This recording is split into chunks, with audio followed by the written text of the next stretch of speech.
So when I was in Piracicaba, when I was transferred, it was me and another sister that were going home together. And then there was another sister living with us in the same house, and she was also going home. And so I think President wanted to break it up a little bit, and so somebody could kind of know the area before everybody left. And so I was a little bit shocked when I got that transfer call, but it was some of the best 3 weeks of my mission. I was able to see the baptism of a girl who was about 10, and she had been going to church for a long time, and her parents weren't going to church, but her sister was also investigating the church, and her sister was married and a little bit older.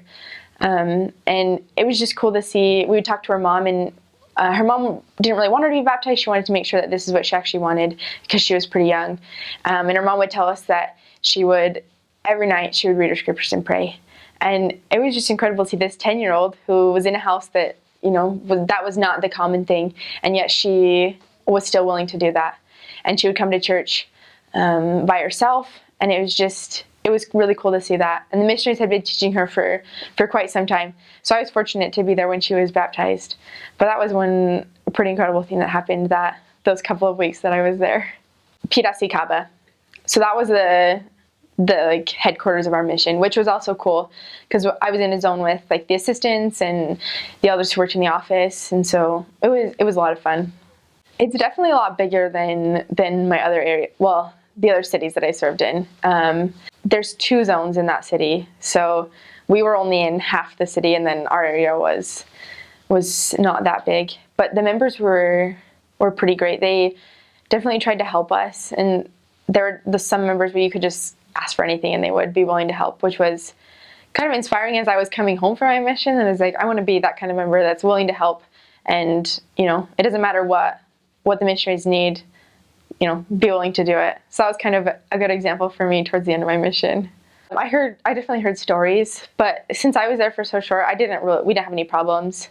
But my companion who'd been there for 6 months, she definitely had some stories of some sketchier things that had happened. But nothing had happened with them. So that was good. But yeah, I think there was a little bit more crime at least in the part that we were in. Some areas have a lot of apartment buildings, but in general, it's just kind of smaller houses. Most of them have gates in front of them. Some of them are big solid gates, so you can't even really see inside, but a lot of them are just kind of the bigger gates that you can still see through, but you can't get through unless somebody opens them. And so we wouldn't, when we'd go tracting, we would actually clap, which is kind of strange to think about because in the States we don't do that. But so you'd be 20, 30 feet in front of the door, and so we would just clap, and so then they'd hear us and come out. There was a lot of people, I guess a broad spectrum of houses. So there were people in very humble circumstances that, didn't really have running water in their houses, or they didn't have a bathroom. But then there were people who had lived in gated communities with, big houses and lots of things. So it just kind of depended. We would generally focus more on the people that were in humbler circumstances.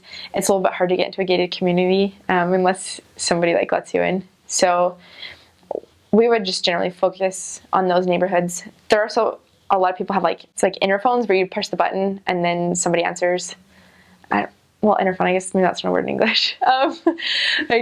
Intercoms that you just push the button and then they ask you who you are, and we would explain, we're missionaries, and a lot of times the answer was, put it in the mailbox.